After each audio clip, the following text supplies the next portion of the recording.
अस्सलाम वालेकुम नाज़रीन, मैं हूं आपका मेज़बान अख्तर शाहीन नरेंद्र और आप देख रहे हैं मेट्रो मैटर्स। नाज़रीन, सेहत के मसाइल भी काफ़ी गंभीर हैं और अगर सेहत की सहूलियात की बात की जाए तो सबसे बड़ा जो हेल्थ केयर प्रोवाइडर है जो कि होना चाहिए वो गवर्नमेंट सेक्टर को होना चाहिए, लेकिन ऐसा है नहीं। प्राइवेट सेक्टर ने बहुत ज़्यादा बोझ उठाया हुआ है। अब प्राइवेट सेक्टर ने जब बोझ उठाया हुआ है तो ज़ाहिर है वहाँ पर अस्पताल भी हैं, क्लिनिक्स भी हैं, फैमिली फिजिशंस की एक बड़ी तादाद है जो लोगों को घर के करीब तरीन फैसिलिटी पर सेहत की सहूलियात फ़राहम करती है। लेकिन ऐसे ही प्राइवेट सेक्टर की आड़ में प्राइवेट सेक्टर के नाम पर अताई मुख्तलिफ़ इलाक़ों में सरगर्म हैं, जो जिनके पास कोई क्वालिफ़िकेशन नहीं है, जिनके पास कोई डिग्री नहीं है, ना वो एमबीबीएस हैं, ना वो बीडीएस हैं और ना ही इसके अलावा आला कोई उनके पास तालीम है। लेकिन वो अपने आप को डॉक्टर कहलवाते हैं और इसीलिए हम उन्हें अताई कहते हैं या उर्फ़ आम में जाली डॉक्टर भी कहा जाता है। डॉक्टर का लफ्ज़ वैसे नहीं लगाना चाहिए, वो तो हैं ही जाली, तो ज़ाहिर है डॉक्टर का उसमें कोई नाम भी लाने की ज़रूरत नहीं है।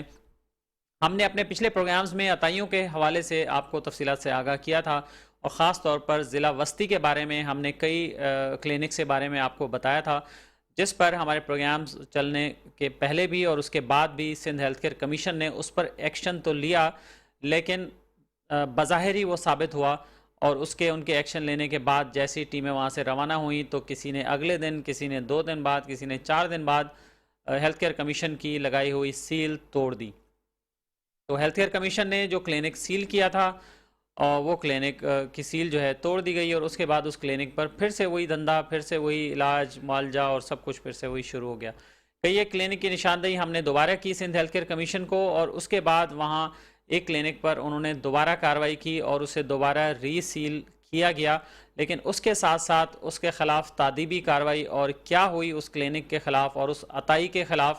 उस अताई शख्स के ख़िलाफ़ जो कि इंसानी जानों के साथ खेल रहा था, इस बारे में हमें कोई पता नहीं चल सका कि हेल्थ केयर कमीशन ने उन्हें छोड़ दिया, उनके ख़िलाफ़ कोई मुकदमा दर्ज कराया, उन्हें गिरफ़्तार कराया या फिर क्या किया, या सिर्फ़ ताला डालकर और सील करके आ गए और अपनी ज़िम्मेदारी से बरी ज़िम्मा हो गए हेल्थ केयर कमीशन वाले। और उसके साथ साथ इतलात अब ये आ रही हैं, जब हम फॉलोअप के लिए कांटेक्ट कर रहे हैं, हमारी जो टीम्स हैं जो सर्वे कर रही हैं, जब वो फॉलोअप पे जा रही हैं तो पता ये चल रहा है कि सूरत हाल यूँ की त्यों वैसे ही जारी है। हाँ, अलबत्ता सिंध हेल्थ केयर कमीशन की टीमें जब जाती हैं या वहाँ पर ख़बर होती है कि वो टीमें आ रही हैं तो अताई अपना क्लिनिक बंद करके फ़रार हो जाते हैं और उसके बाद फिर अगले दिन फिर वो क्लिनिक खुल जाता है, वहाँ पर फिर अताई बैठा होता है और फिर वो गरीब मरीज़ों को लूट रहा होता है सस्ते इलाज के नाम पर। और कई तो ऐसे भी अताई हैं जिनके बारे में ये पता चल रहा है कि उन्होंने फलाही तंजीमों का नाम भी लगा रखा है अपने क्लिनिक पर और वो ये बताते हैं लोगों को कि हम तो वेलफेयर का काम करते हैं और हम तो एनजीओ हैं, हम तो वेलफेयर का काम करते हैं, लोगों की भलाई करते हैं। लेकिन वो ये नहीं बताते लोगों को कि हमारे पास डिग्री नहीं है, हम जाली हैं, हम अताई हैं और हम आपकी जान ले लेंगे, ये नहीं बताते वो। और ये नहीं बताते कि हम आपको गलत दवाई दे देंगे, आपका मसला कुछ और होगा, हम कुछ और कर देंगे। वो ये नहीं बताते कि हम आपको एंटीबायोटिक्स की इतनी हैवी डोज देंगे कि उसके बाद वो खाने के बाद आप पर कोई एंटीबायोटिक नॉर्मली असर नहीं करेगी और फिर आपको हैवी डोज ही लेनी पड़ेगी। वो ये बात नहीं बताते हैं मरीज़ों को और मरीज़ों को भी सही से इस बात का अंदाज़ा नहीं होता और उन्हें पता नहीं चलता, वो उन्हें अपना हमदर्द और बड़ा खैरख्वाह समझते हैं। जब हमने इसकी रिपोर्टिंग की और मेट्रो मैटर्स में हमने वीडियोस भी दिखाई और वो वीडियो एविडेंसेस भी हमने दिखाए, एक पिछले हमने प्रोग्राम में अल फलाह वेलफेयर हॉस्पिटल के हवाले से हमने कुछ चीज़ें दिखाई थी और उसमें ये भी दिखाया था कि उस अस्पताल का मालिक कैसे स्टेथोस्कोप अपने गले में लटकाए मरीज़ों का मुआयना कर रहा है, लेकिन उस पर भी कुछ नहीं हुआ और इतला ये आई कि उसके बाद से वो दोबारा से अपना धंधा जारी रखे हुए है। हेल्थ केयर कमीशन के सीईओ जनाब डॉक्टर एहसन कवी से हमने रब्ता किया और उन्हें बताया कि हमारी टीमें कार्रवाई कर रही हैं। जब हमने उनसे ये रिक्वेस्ट की कि भाई सिंध हेल्थ केयर कमीशन जो ऑफिशियल मेमो जारी करता है ऐसी किसी भी कार्रवाई की सूरत में वो हमसे शेयर किया जाए, तो उन्होंने अब तक हमसे वो मेमो शेयर नहीं किया कि जिसको देखकर हमें ये पता चलता कि सिंध हेल्थ केयर कमीशन के अमले ने उस अताई के क्लिनिक के ख़िलाफ़ क्या कार्रवाई की है,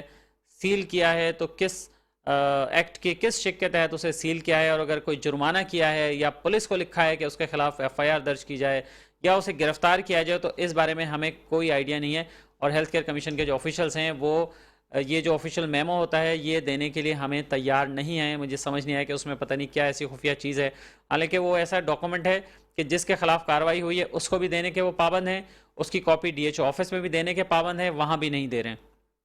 जो कंसर्न डिस्ट्रिक्ट हेल्थ ऑफिसर है उसको नहीं पता कि हेल्थ केयर कमीशन की टीम कब आती है, कब चली जाती है, कहाँ कार्रवाई करती है, कहाँ नहीं करती है, उनको नहीं पता, ना ही उन्हें ऑन बोर्ड लिया जाता है। और ये इस तरह की भी शिकायत जो है वो कई एक जगह पर वहाँ पर आई हैं। और ये भी इतलात हैं कि जिन जगहों पर हेल्थ केयर कमीशन ने वो सील किए क्लिनिक्स, वहाँ उन क्लिनिक्स की सील तोड़ दी गई और उसके बाद वहाँ कार्रवाइयाँ जो है वो शुरू कर दी गई। तो इस हवाले से हम बात करेंगे, आज का भी हमारा यही टॉपिक है। और अगर आप अपने इलाके में अतैयत के ख़िलाफ़ जिहाद करना चाहते हैं और जहाँ जहाँ भी ये ख़राबी मौजूद है, अगर आप उसकी निशानदेही करना चाहते हैं तो वहाँ की वीडियो बनाकर आप हमें भेजिए। हमारा नंबर स्क्रीन पर आ रहा है, आप हमें इस नंबर पर व्हाट्सएप कर सकते हैं। इस नंबर पर कॉल करने की ज़रूरत नहीं है, लेकिन अगर आप व्हाट्सएप भेजेंगे तो बहुत अच्छा रहेगा और व्हाट्सएप पे हम आपको रिस्पॉन्ड कर देंगे। हमारे साथ स्टूडियो में हमें ज्वाइन किया है हमारे मेहमान सीनियर हेल्थ प्रोफेशनल जनाब डॉक्टर मिर्ज़ा अली अज़हर साहब, जो कि पाकिस्तान मेडिकल एसोसिएशन में मुख्तलिफ ओहदों पर खिदमात सर अंजाम दे चुके हैं। PMS सिंध के साबिक सदर भी रहे हैं और सेक्रेटरी जनरल भी रहे हैं। वो हमारे साथ स्टूडियो में मौजूद हैं, हम उनसे मज़ीद गुफ्तगू करते हैं। अस्सलाम वालेकुम मिर्ज़ा साहब। बहुत शुक्रिया, आपने सब्र तहम्मुल से हमारी बातें जो है वो सुनी। तो मिर्ज़ा साहब, क्या कहेंगे, PMA का मौक़िफ़ शुरू से ये रहा है और PMA अपने आप को पेशेंट फ्रेंडली एक एसोसिएशन के तौर पर शनाख्त करवाती है, तो ये जो अताई जो कुछ कर रहे हैं पेशेंट्स के साथ, उस पर क्या कहते हैं? बहुत शुक्रिया, आपने बहुत इससे पहले भी बहुत सारे प्रोग्राम किए हैं और मैं भी एक दो प्रोग्राम में आपके साथ आया हूं, और मैं समझता हूं कि ये एक ऐसा मसला है कि जिसके ऊपर हमें बार बार गुफ्तगू करनी चाहिए। कि हो सकता है कि कोई एक मरतबा की गुफ्तगू की हुई जो है उसका कुछ असर किसी जगह पे ज़ाहिर हो जाए, और जो हमारे लोग इन अताइयों के चंगल में फंसे हुए हैं और अपनी सेहत बर्बाद कर रहे हैं, अपना पैसा बर्बाद कर रहे हैं तो उससे शायद लोगों की जान छूट जाए। तो बुनियादी बात यह है कि पाकिस्तान मेडिकल एसोसिएशन की के क्रेडिट पे ये बात है कि जब सिंध हेल्थ केयर कमीशन बन रहा था और बना है तो इसमें PMA का बहुत बड़ा रोल था इसमें, और हमने बहुत बड़ा रोल प्ले किया था ताकि पाकिस्तान मेडिकल एसोसिएशन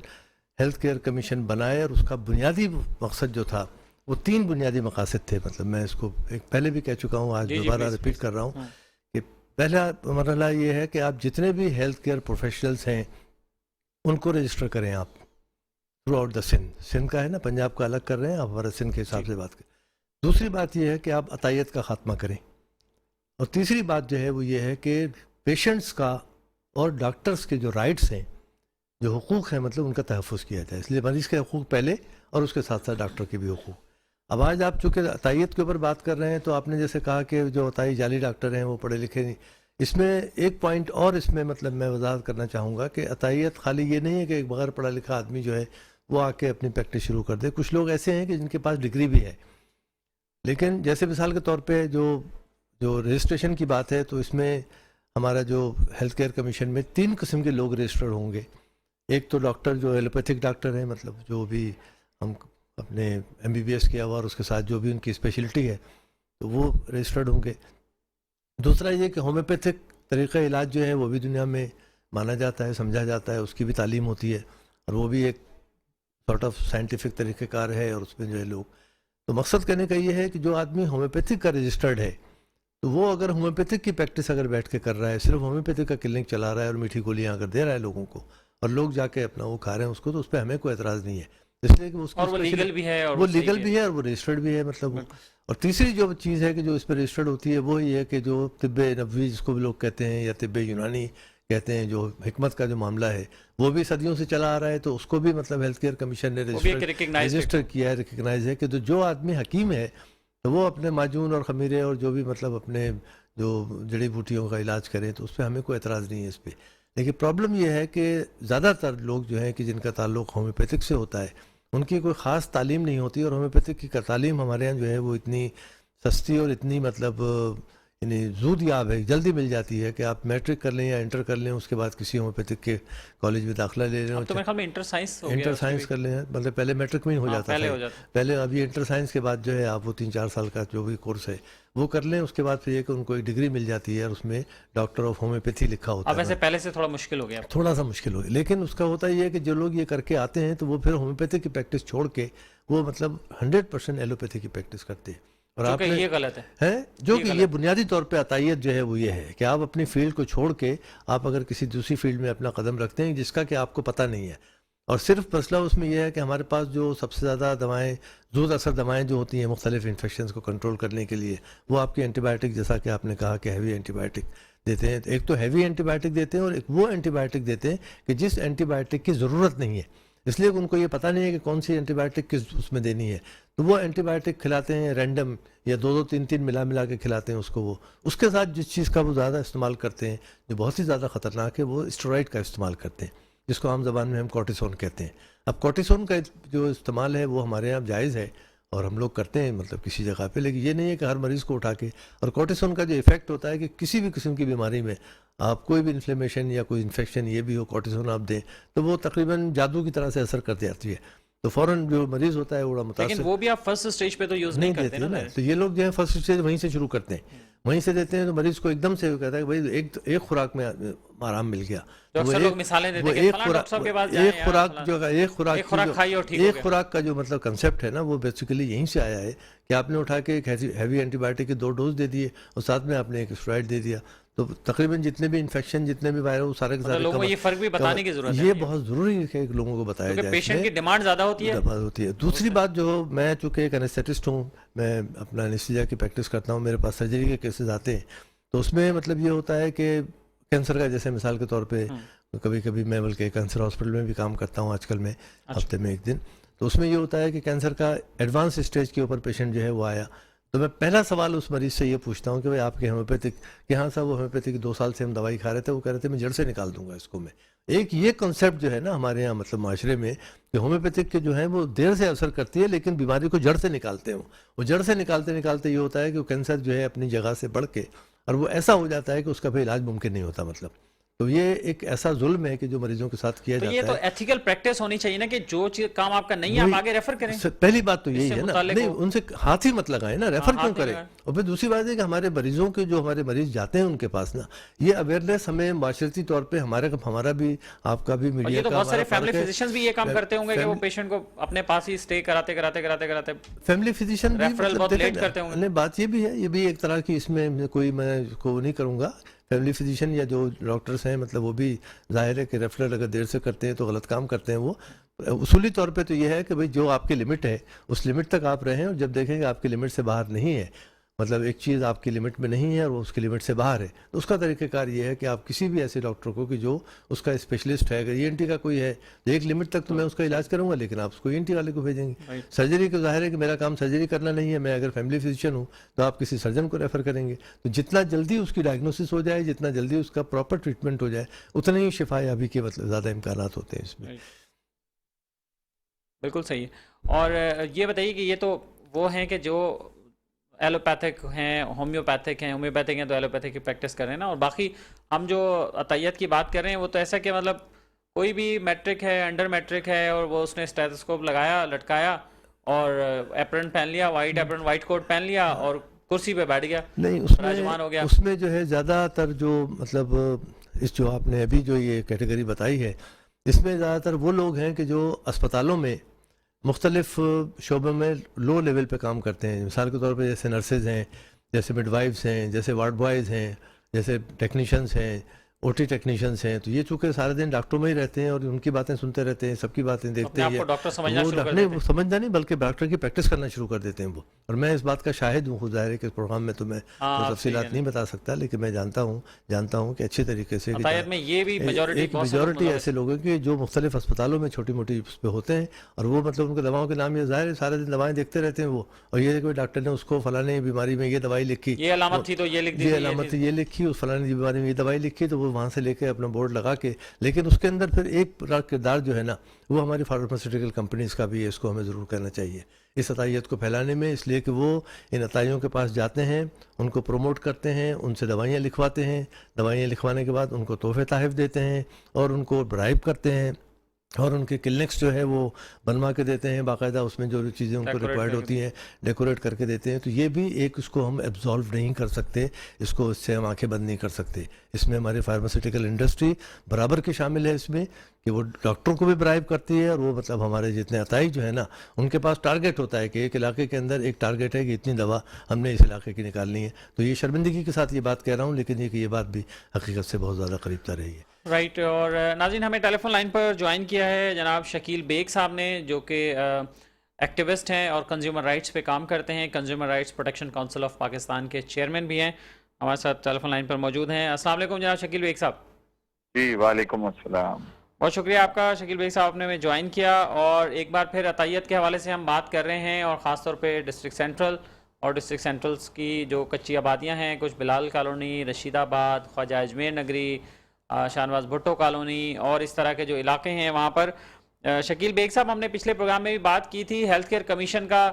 है तो नाम के लिए अच्छा, और एक कमीशन भी है, लेकिन लगता ये है कि उसका या तो चलती नहीं है या उसका कोई असर ही नहीं होता अताइयों पर। वो सील करके जाते हैं, पीछे से वो सील तोड़ देते हैं। या फिर इसका मतलब हम क्या ये भी ले सकते हैं कि हेल्थ केयर कमीशन की आशीर्वाद से ही फिर ये सारा कुछ होता है, और बज़ाहिर तो वो कहते हैं कि हमने कार्रवाई कर दी, लेकिन इनके पीछे से अगर किसी ने सील तोड़ दी और वो काम शुरू कर दिया, तो ये उनकी मिली भगत के बगैर पॉसिबल हो सकता है क्या? जी, सबसे पहले तो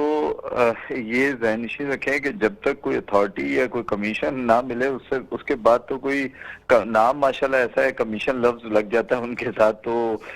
देखें उनका स्टाफ लाजिम मिला हुआ कमीशन, वो वाला होता है। कमीशन आप समझ रहे हैं कि शायद जो कुछ भी है वो जो सेल होती है उस पे मेरा कमीशन, नहीं, मैं तो जो समझ रहा हूँ वो तो या कुल कमीशन आमदनी में है, कमीशन का हिस्सा? लेकिन स्टाफ उनका जो है, जो मुलाजिम है ना उनकी ज्यादातर सिंपैथी होती है। लास्ट देखे पीएमए के भी डॉक्टर साहब तशरीफ फरमाते हैं, सेक्रेटरी जनरल साहब, वहाँ अभी पर भी वो एक मौजूद हैं, बात। डॉक्टर मिर्जा अली अजहर साहब स्टूडियो में मौजूद हैं। अच्छा, माशाल्लाह के माशाल्लाह माशाल्लाह, साबिक सदर। जी बिल्कुल बिल्कुल, और बड़ा नाम है डॉक्टर साहब का, और मैं भी सुन भी रहा था, और बड़ी तफसील से जो बात फरमा रहे थे बिल्कुल ऐसा ही है अतायत के बारे में, कि अतायत किस तरह फैल रही है, और उसमें कंपनी जो फार्मास्यूटिकल्स कंपनीज है वो अपना क्या रोल प्ले कर रही है। बिल्कुल ठीक फरमा रहे थे। देखिए, इसमें सबसे बड़ी बात यह है कि उनका अगर स्टाफ ना मिला हुआ हो तो ये काम हो ही नहीं सकता। और सेकंडली आपके सामने है कि जब बिलाल कॉलोनी का केस, अगर हम इसको थोड़ा सा सामने रखते हैं, तो इसके ऊपर आज से काफी अर्सा पहले जब इसको सील करवाया गया, फिर उसके बाद डीसील हुई। किसने डीसील की ये कभी साहब नहीं बता रहे थे, उन्होंने अपनी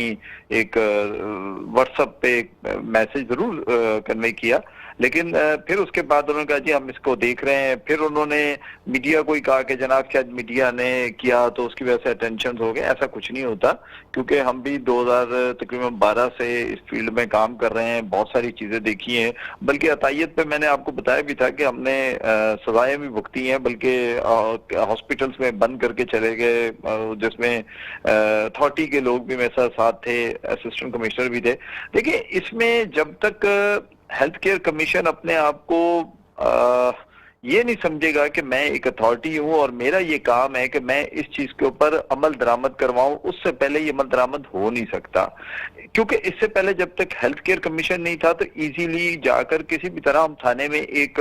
एफआईआर भी कटवा देते थे। अब चूंकि हेल्थ केयर कमीशन बन गया, अब इनके पास जब कंप्लेन जाती है, उसके बाद जहां की कंप्लेन होती है वहां पर पहले ये उनको इन्फॉर्म कर दिया जाता है कि जनाब ये। अभी मेरे पास एक, जब मैंने प्रोग्राम किया था तो किसी ने मुझसे राब्ता किया कि उनकी बेगम का डिलीवरी केस था, तो उसमें हॉस्पिटल के अंदर जो मामला खराब हुए और उनकी बेबी जो है उसकी डेथ हो गई, तो किसी और जगह हॉस्पिटल में ऑपरेशन होना था, कहीं और लेकर गए, कुछ इस तरह का किस्सा था। तो मैंने उनसे कहा कि आप हेल्थ केयर कमीशन में आप यकीन करें कि वो कंप्लेन करवाने के लिए दर बदर धक्के खाता रहा, लेकिन कंप्लेन नहीं रजिस्टर्ड हुई उसकी। देखिए, ये अच्छा, हेल्थ केयर कमीशन भी वो फैमिली मुतासरा गई थी, लेकिन वहां भी दरख्वास्त नहीं ली उन्होंने? नहीं, उन्होंने, मकसद है कि वो डिफरेंट स्टेज बताते हैं। और आप मुझे बताएं कि एक इंसान वैसे ही परेशान होता है, फिर वो एक छोटी जगह कहीं जॉब कर रहा होगा, बेचारा किसी दिहाड़ीदार होगा, वो उस परेशानी, उसने तंग आकर कहा कि जी बस अब बच्चा तो मर गया, अब छोड़े, मैंने क्या करना। यानी कि मैंने उसको इतना ज्यादा प्रमोट किया कि बेटा आप जाएंगे तो आपका मसला हल होगा, ये होगा। लेकिन मैं आपको एक अर्ज कर दूं कि देखें, ये निजाम इतना खराब है, मैं समझता हूं कि बजाय ये हेल्थ केयर कमीशन से बेहतर था कि जिस तरीके से पहले सिस्टम चल रहा था, कम से कम उसमें ये तो बेहतरी थी कि डीएचओ जाकर वो पकड़ा या असिस्टेंट कमिश्नर जाते थे, पुलिस जाती थी, एक रिट कायम हो जाती थी। ये सिर्फ जब अगर जाते हैं हेल्थ केयर कमीशन के लोग, जो मुझे नजर आता है कभी मीडिया चला गया या उसके साथ अगर कुछ चले गए तो फिर थोड़ा सा उन्होंने दिखावे के तौर पे काम कर दिया। मैंने आपके प्रोग्राम में ये भी बताया था कि मैं खुद एक मीडिया के साथ गया था और बहुत बड़ा नाम है हॉस्पिटल्स का, मैं नाम नहीं लेना चाहता। आप यकीन करें वहां जो डॉक्टर बैठे हुए थे या मेडिकल स्टाफ था या लेबोरेटरी में लोग बैठे हुए थे, अरिन साहब आप बिलीव करें कि डॉक्टर साहब ने फरमाया कि ये वो लोग होते हैं जो कहीं डिस्पेंसर होते हैं और वो शौक अपना यहाँ पूरा करते हैं। बड़े हॉस्पिटल आज भी स्टिल अभी भी ऐसे क्वाइक्स को बिठाते हैं, या किसी ने होम्योपैथिक में डीएचएमएस किया होता है तो उसने कहीं थोड़ी बहुत एलोपैथिक पढ़ लेते हैं, उसको रात में शिफ्ट में बिठा दिया जाता है कि ये डॉक्टर है। ये अलमियां आज भी है, लेकिन सवाल ये पैदा होता है कि हेल्थ केयर कमीशन जो इतना बड़ा नाम है वो ये काम क्यों नहीं कर पा रहा, आखिर वजह क्या है, उसमें रुकावट क्या है? देखिए रुकावट क्या है, रुकावट ये है कि इनके पास तो मैं ख्याल कोई 7-8 महीने पहले की बात है, एक हॉस्पिटल सील किया गया। आप सील करने का तरीका देखें, मुझे हैरानगी हुई कि उन्होंने एक टेबल था, वो टेबल किसी डॉक्टर के इस्तेमाल में था, उस कमरे के साथ बाहर जाके सील कर दी, बोला जी ये कमरा सील है, बाकी आप अपना सारा हॉस्पिटल चलाते रहें। ये कौन सी सील है भाई, ये कौन सा तरीका है आपका? इस तरीके से काम इनके चल रहे हैं, क्योंकि रीजन क्या है कि इनको डीसील करना होता है, जी बाहर से करेंगे। अंडर द टेबल कहानी चलती है रिन साहब, और कुछ भी नहीं है। आप जब तक इसके ऊपर आप या तो कैमरा उठाएं, पीएमए को साथ रखें, हमें साथ रखें, असिस्टेंट कमिश्नर को, पुलिस को, आप चले मेरे साथ। मैं कहता हूँ 3 घंटे के अंदर कम से कम नहीं तो मैं कम से कम मैं आपको बता रहा हूँ कि 30 क्वाइकरी के डॉक्टर आप लाके रोड पे खड़ा कर देंगे। ये क्वाइकरी है, ये है जनाब, ये है वो जाली डॉक्टर जो लोगों को मौत बांटते हैं। दूसरा, डॉक्टर साहब ने एक बहुत अच्छी बात की, जब हम एक जगह गए थे रशीदाबाद के एरिया में, एक लेडी डॉक्टर थी वहां बैठी हुई, तो उसके पास एक फीमेल्स की कोई मेडिसिन थी, सेल्जर, आई डोंट नो, मुझे सही नाम नहीं आ रहा, लिकोरिया के लिए। इतना मुझे आज तक याद है, इस बात को गुजरे हुए कुछ 10-12 साल हो गए, आज भी मुझे याद है कि उसके पास तकरीबन 10-12 पर्चियां और एक हर्बल कंपनी की मेडिसिन की रखी हुई थी। तो जब उससे बहुत ज्यादा हमने बात की तो पता चला कि वो लेडी को बस वो पर्ची उठा के देते थे, क्योंकि उनको खुद को लिखना नहीं आता। उस कंपनी ने उसको पर्चियां बना के दी कि ये आप बस मरीज को ये दे दिया करें, वो वहां से बाहर से जाके परचेज कर लेगा। देखिए ये अलमिया है, और इस पे हम कोशिश करते हैं फूड पे काम करने की, हम कोशिश करते हैं कि दूसरी जगह जहाँ सब स्टैंडर्ड चीजें दोबारा से तैयार हैं फिर आप फेस करने के लिए अगर हम ग्राउंड पे उतरे तो? सर मैं तो पहले भी चोटें खा चुका हूँ, पहले भी एक दफा गाड़ी तोड़वा चुका हूँ, अपने आप को भी काफी पिटवा चुका हूँ। मैं तो अभी भी तैयार हूँ, क्योंकि मसला ये है कि हम फूड की तरफ तो बहुत जल्दी भागते हैं, जाते हैं, फूड अथॉरिटी को लेके जाते हैं और असिस्टेंट कमिश्नर को कही, यहाँ जरूरत है जहां पर जहर बांटा जा रहा है, वहां पर जहां आप इंजेक्शन जाके देखें, जो भैंसों को इंजेक्शन लगते हैं ना, वो इंजेक्शन वो इंसानों को लगाते हैं। वाइल बंद हो चुका है, पीएमए बताएगा, वाइल जो है उसकी छोटा एम्प्यूल्स लिया जा रहा है, यहाँ पर वाइल पड़े में 10 सीसी होते हैं, पता नहीं 20 सीसी, डेफिनेटली मैं कोई इसको इतना ज्यादा नहीं डिटेल में जाना चाहता, वो सारे वहां रखे हुए हैं। वो कैसे रखे हुए हैं? क्या हेल्थ केयर कमीशन सो रहा है? क्या पान की दुकानें, अगर आप मुझे बताइए कि पान की दुकानों पे बोर्ड नहीं लग सकता, ये नहीं हो सकता, यहाँ तो खुलेआम बोर्ड लगे हुए हैं, यहाँ तो खुलेआम क्लिनिक्स बनी हुई हैं। और फिर सबसे एक और बहुत बड़ा अलमिया है कि काफी सारे ऐसे हमारे एमबीबीएस डॉक्टर्स हैं जो शायद पैसा को ये नहीं समझते कि जान के लिए कितना नुकसान है। वो पैसा कमाने के लिए उनको अपनी डिग्री का वो दे देते हैं, वो लिख के लगा लेते हैं और उसके बाद वो डिफाइन भी करते हैं। ऐसा कई मरतबा मैं शो कर चुका हूँ और मैं देख चुका हूँ, मैं फेस कर चुका हूँ। तो बाद में वो कहते हैं नहीं जी मैं यहाँ 1 घंटा आता हूँ। भाई तुम 1 घंटे आते हो तो 18 घंटे तुम उनको क्यों देते हो? 18 घंटे लूट मार करने के लिए दिए हुए आपने। तो ये चीजें हेल्थ केयर कमीशन को, जैसे मैंने आपके पहले प्रोग्राम में किया, जब तक इस चीज को ये मॉडर्न नहीं करेंगे, जब तक इसको ऑनलाइन नहीं करेंगे, जब तक इस सिस्टम को अपग्रेड नहीं करेंगे, ये किसी सूरत भी क्वाइटरी के ऊपर कंट्रोल नहीं कर सकते। और मैं नाज़रीन आपको बता दूं कि जब हमने ये प्रोग्राम में ये बातें बताई और चीज़ें हुई तो उसके बाद हमें ये पता चला कि हेल्थ केयर कमीशन का जो अमला डिस्ट्रिक्ट सेंट्रल के ख़ास तौर पर जो फोकल पर्सन है या जो दूसरा अमला है वो वहाँ अताइयों के क्लिनिक पे गया और उनसे मुलाकातें की और उनसे कहा कि हम तो कोई कार्रवाई नहीं करना चाहते, लेकिन ये मेट्रो वाले हमारे पीछे पड़े हुए हैं, आपके पीछे पड़े हुए हैं, और ये जब भी करते हैं तो हमारी मजबूरी है कि हमें जो है उस पर एक्शन लेना पड़ता है। और ये भी इतलात है कि हेल्थ केयर कमीशन का जो अमला है या जो नुमाइंदे हैं उनके वहाँ अताइयों की दावतें भी उड़ाते फिर रहे हैं। इस पर हमारी टीमें मज़ीद काम कर रही हैं। जैसे ही हमारे पास इसका एविडेंस आया तो वो भी हम आपको ज़रूर बता देंगे। और ये भी इतलात हैं, अभी प्रोग्राम शुरू होने से पहले ही ये भी इतलात थी कि अताई जो है वो मिलकर अपना एक प्लेटफॉर्म भी बनाने की कोशिश कर रहे हैं ताकि हम हेल्थ केयर कमीशन से बात कर सकें कि भाई हमारा कारोबार जो है वो चलने दिया जाए। नाज़रीन, यह वक्त हुआ है एक ब्रेक का, और ब्रेक के बाद हम वापस आएंगे। शकील बेग साहब भी हमारे साथ मौजूद हैं और स्टूडियो में डॉक्टर मिर्ज़ा अली अज़हर साहब भी हमारे साथ मौजूद हैं। वेलकम बैक नाज़रीन, हम बात कर रहे हैं अतायत के हवाले से कि वैसे तो सिंध भर में और ख़ास तौर पर कराची में जो कच्ची आबादीज़ हैं, अंडर डेवलप एरियाज़ हैं, उनमें खुसूसी तौर पर क्लिनिक्स कायम हैं जहाँ पर अताई बैठे हैं बहुत बड़ी तादाद में और वो धड़ल्ले से काम कर रहे हैं, इंसानी जानों के साथ खेल रहे हैं। टेलीफोन लाइन पर हमारे साथ मौजूद हैं जनाब शकील बेग साहब, चेयरमैन है consumer rights protection council of Pakistan के, और स्टूडियो में हमारे साथ मौजूद हैं जनाब डॉक्टर मिर्ज़ा अली अज़हर साहब जो कि फॉर्मर प्रेसिडेंट हैं PMS सिंध के। नाज़रीन, हम आपको एक चीज़ और अभी दिखाने वाले हैं, और अताइयों के क्लिनिक के हवाले से हमने बात की और उसके साथ साथ बहुत सारे जरा जो रवायती तौर पर काम कर रहे हैं, और कई के बारे में ये है और सुना भी है, लोग कहते भी हैं कि वो तो पुश्त दर पुश्त काम कर रहे हैं, कि उनके बड़े ये काम करते थे फिर उन्होंने भी ये काम शुरू कर दिया, लेकिन वक्त की जिद्दत के साथ साथ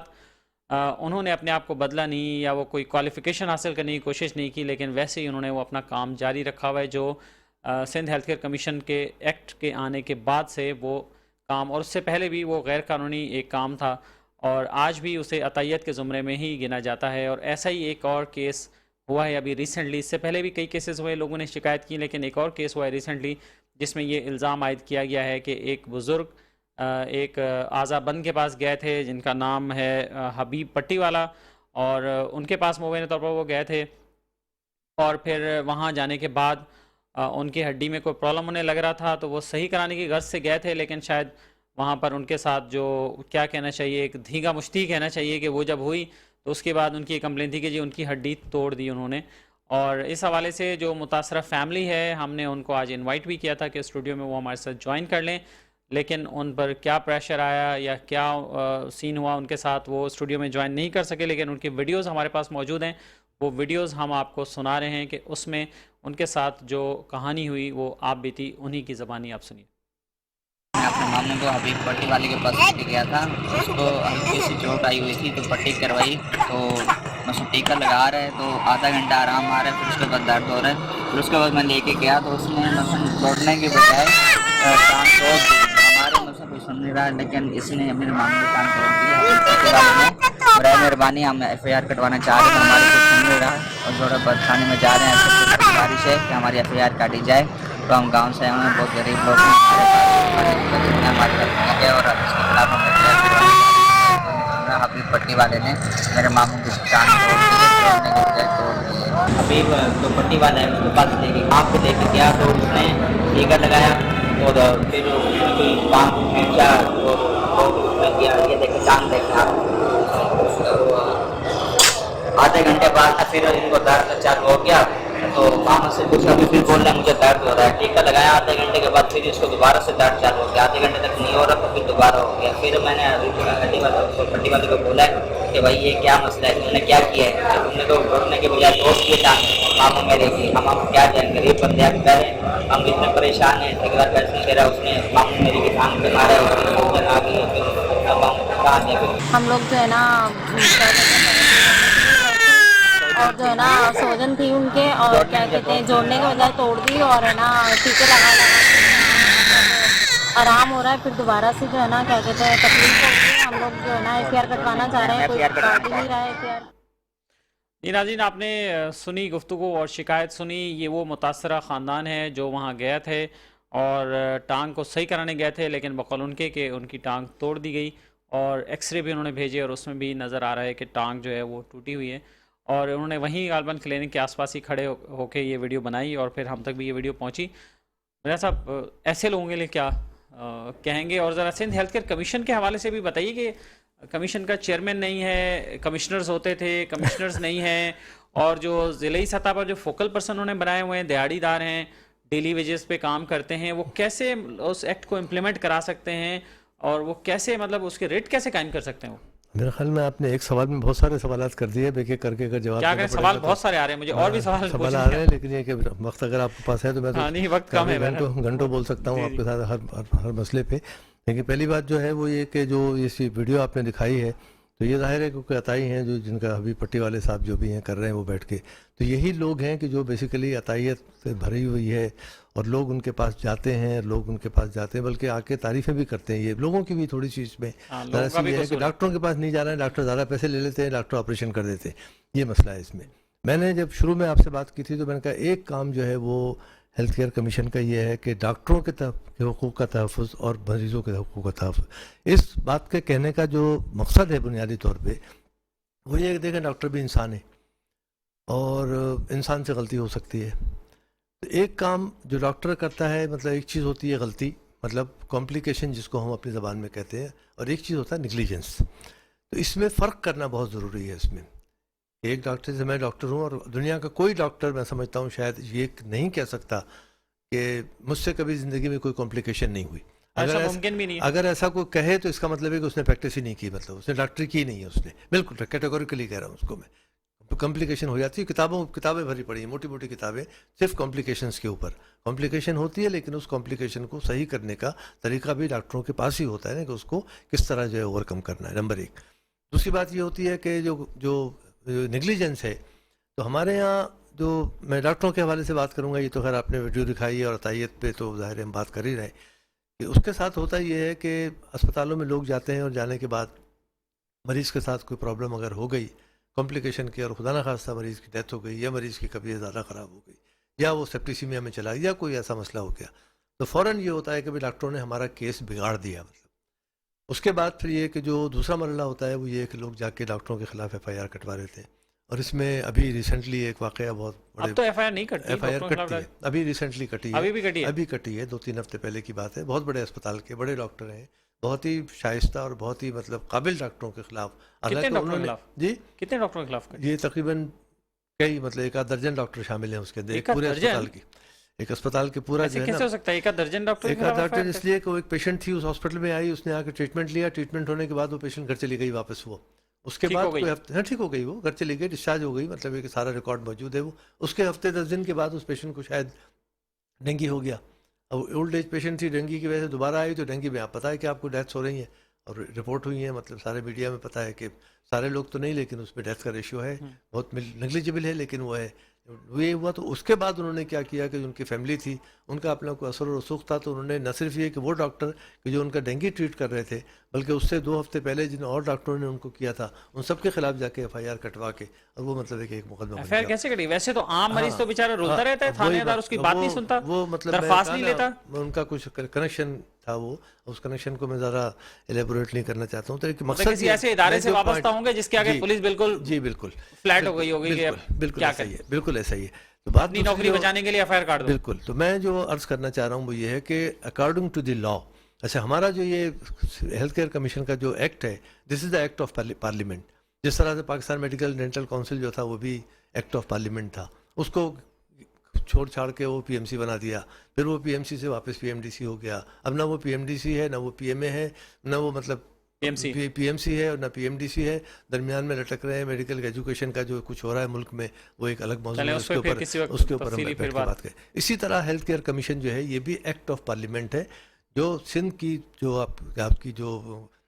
सिंध असम्बली है उसने 2013 में इसको पास किया था, और 2014 में मतलब हमारा ये हेल्थ केयर कमीशन। तो पहले 2-3 सवालात मतलब है कि हेल्थ केयर कमीशन की तरफ हम ये कर लेंगे। पहली बात तो ये है कि आपका बुनियादी काम डॉक्टर्स का और हेल्थ केयर प्रोवाइडर्स की रजिस्ट्रेशन है आपकी। आपने रजिस्ट्रेशन कितने लोगों की है और कितने लोगों की रजिस्ट्रेशन 8 साल में अभी तक आप नहीं कर सके, उसका रीज़न क्या, उसका कोई स्टेटिस्टिक्स आप लें। और मैं आपको ये बता दूं कि जितने मतलब उसमें हुई है ना, उसमें 60-70% वो लोग हैं कि जिनकी होम्योपैथी के हैं, उनकी ठकाठक मतलब एक रजिस्ट्रेशन हो जाती है।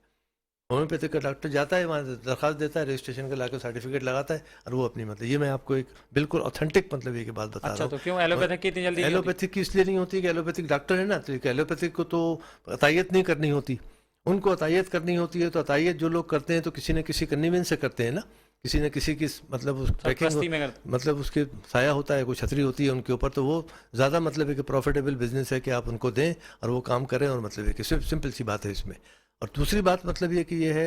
ये नहीं, ये जो मैं अर्ज़ कर रहा हूँ कि इसको करना मतलब ये नहीं सारे रजिस्ट्रेशन करना,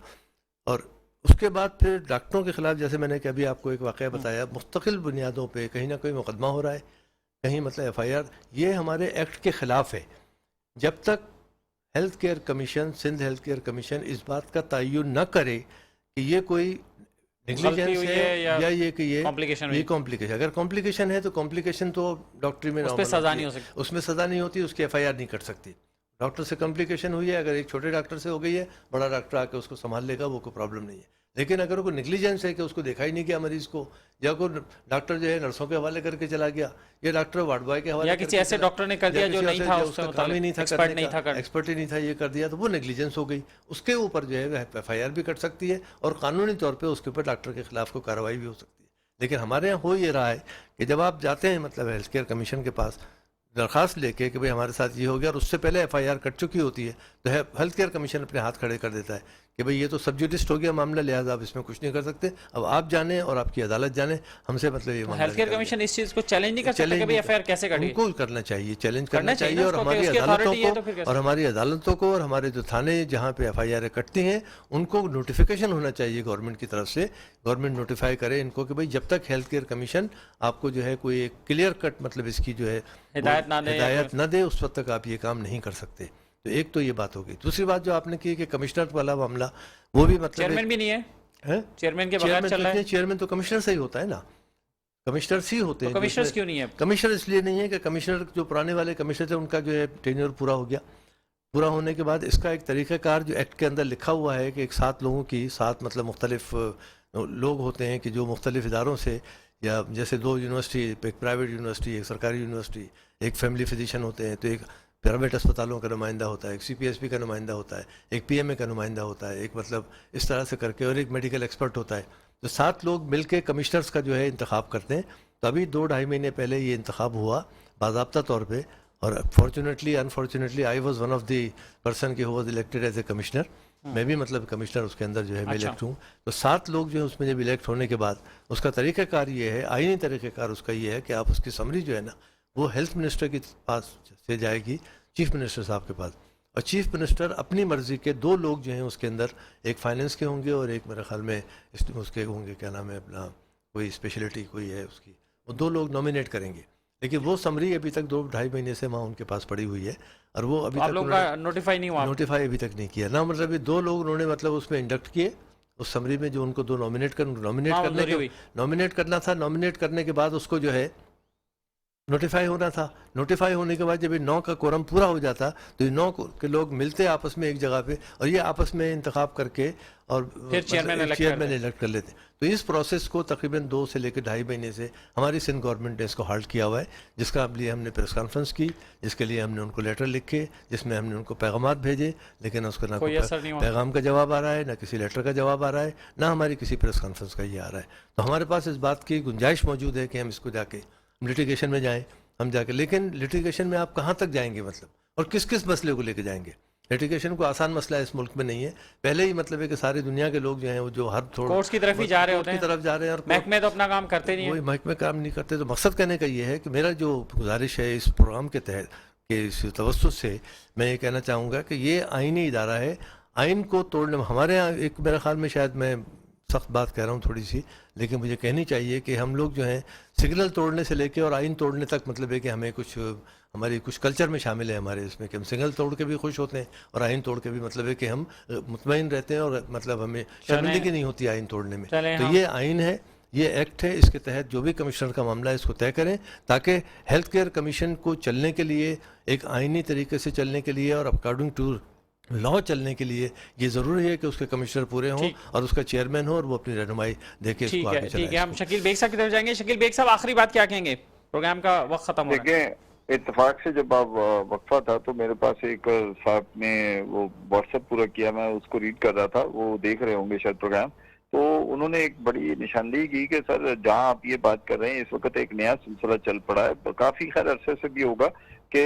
एम्बुलेंसेस होती हैं, प्राइवेट एम्बुलेंस होती है जो कि हॉस्पिटल्स के बाहर खड़ी भी होती हैं, सरकारी अस्पताल के बाहर होती हैं। वो क्या लगे पेशेंट्स को लेते हैं और फिर वो कि जहां पर पैसे तय होते हैं वहां पर फिर वो पेशेंट को वहां ले जाते हैं कि देखें यहाँ इलाज बेहतर हो रहा है। तो मेरा मकसद कहने का है कि ये सारी चीजें आपके शो से जब से आज दूसरा तीसरा प्रोग्राम हो रहा है, लोगों को इसकी अवेयरनेस जा रही है, लेकिन क्या हेल्थ केयर कमीशन को इसका कोई असर नहीं पड़ रहा? आईनी इदारा है तो आइन के अंदर रहते हुए कुछ तो उसको करना चाहिए। जब वो कुछ नहीं करेगा तो फिर इसी तरह लोग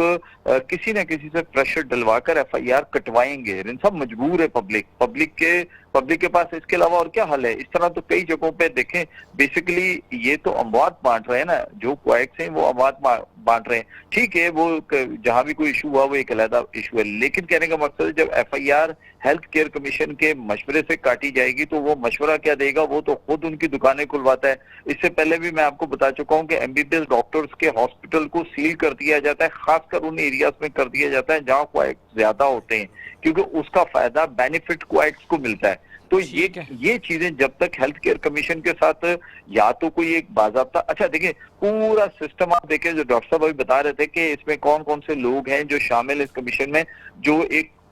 कमिश्नर नॉमिनेट कर, मरीजों के लिए ये कमीशन बना, मरीजों को रिलीफ देने के लिए बना, मरीजों को हेल्थ का सही उनको प्रोवाइड कर सके उसके लिए बना, लेकिन कहीं भी पेशेंट्स को इस कमीशन के अंदर कोई भी हक नहीं, यानी कि पैसा जो दे रहा है जिसको हम आम लैंग्वेज में कंज्यूमर कहते हैं, मरीजों की कोई नुमाइंदगी नहीं है वैसे इसमें। नहीं नुमाइंदगी आप देखिए कहीं भी नजर नहीं आ रही। जो मैंने सुना शकील बेग साहब, बहुत शुक्रिया, आप हमारे साथ टेलीफोन लाइन पर मौजूद रहे हैं। प्रोग्राम का वक्त चूंकि खत्म हो रहा है इसलिए माजरत चाहूंगा, और आपका शुक्रिया शकील बेग साहब हमारे साथ मौजूद रहे थे। जी जनाब, आप आखिरी बात करें। मैं शकील साहब ने जो अभी बात की जिससे मैं ये समझा हूँ कि शायद वो ये कह रहे हैं कि अताइयों के खिलाफ जो है, लेकिन अताइयों को तो प्रैक्टिस करने की या मतलब उसको इजाजत ही नहीं, जो कुछ कर रहे हैं गैर कानूनी कर रहे हैं। वो ये कह रहे हैं कि अताइयों वाले इलाके में वो एमबीबीएस का क्लिनिक भी बंद इसलिए मिली भगत से करा देते हैं कि उनका बिजनेस बढ़ जाए उधर। नहीं, बिल्कुल ऐसे ही होता है, बिल्कुल ऐसे ही होता है, लेकिन एक अताइयों के खिलाफ अगर एफआईआर कटती है तो वो तो हमारे लिए एक हैप्पी साइन होगा ना, इसलिए कि वो तो गैर कानूनी काम कर रहे हैं ना मुस्तकिल। मैं सिर्फ जो बात कर रहा हूँ कि doctors and health care providers, hospitals, बड़े बड़े हॉस्पिटल जो है उनके खिलाफ अगर एफआईआर कटे तो एफआईआर कटने से पहले उसका एक ड्यू प्रोसेस जो है, रजिस्टर्ड प्रैक्टिशनर्स के खिलाफ तो ऐसे नहीं करनी चाहिए ना। रजिस्टर्ड प्रैक्टिशनर जो रजिस्ट्रेशन इनको मुकम्मल करनी चाहिए। हमारा ये मुतालबा ये भी है कि रजिस्टर को आसान बनाए, इसलिए कि उन्होंने रजिस्ट्रेशन का प्रोसेस जो है तो कोई ऑनलाइन वगैरह नहीं होता इसका? ऑनलाइन होता है, लेकिन वो इतना मतलब है कि वो है कॉम्प्लिकेटेड किया हुआ है उसको, कि उसको इतना आसान बनाए ताकि सब लोग रजिस्टर होने में परेशान ना हो, मतलब सबके सब रजिस्टर हो जाए लोग जो है ना वो, तो इससे कुछ बेहतरी आने के इम्कान हो जाएंगे। बहुत शुक्रिया आपका डॉक्टर मिर्ज़ा अलीज़र साहब हमारे साथ मौजूद रहे हैं और काफ़ी सरासल गुफ्तगू भी हुई है, लेकिन अगेन के इशू इतना गंभीर है और इतना बड़ा है कि इस पर जितने भी बात करें कम है। तो हम कोशिश करेंगे कि आइंदा आने वाले शोज़ में भी इस पर हम कुछ ना कुछ बातचीत जो है वो करते रहें। सिंध हेल्थ केयर कमीशन से नाज़रीन हमने रब्ता किया था, लेकिन उनके CEO डॉक्टर एहसन कवी साहब ने अपना मौक़िफ़ देने से माजरत की और उन्होंने कहा कि भाई ज़ाहिर है अब आप जो बातें कह रहे हैं ये बहुत सारे इल्ज़ामात हैं हेल्थ केयर कमीशन पे और हम इस इल्ज़ाम की तरदीद करेंगे तो उसका कोई फ़ायदा नहीं है। आप बताते रहेंगे, हम तरदीद करते रहेंगे, तो आप बेहतर है कि हमें विज़िट करें और हम आपको कुछ ब्रीफिंग देना चाहते हैं। तो चलें देख लेंगे, उनको भी विज़िट कर लेंगे क्या ब्रीफ वो करना चाहते हैं। और इसके साथ साथ हमने आपको बता दिया कि अताई जो हैं वो काफ़ी पावरफुल नज़र आ रहे हैं और उनके सामने सिंध हेल्थ केयर कमीशन बिल्कुल बेबस दिखाई देता है। और शकील बेग साहब ने जो आखिरी बात की कि जो सारिफीन हैं, जो मरीज़ हैं, उनकी सिंध हेल्थ केयर कमीशन में नुमाइंदगी कहाँ है। इसके साथ ही अपने मेज़बान अख्तर शाहीन को इजाज़त दीजिए, अपना ख्याल रखिएगा, अल्लाह हाफ़िज़।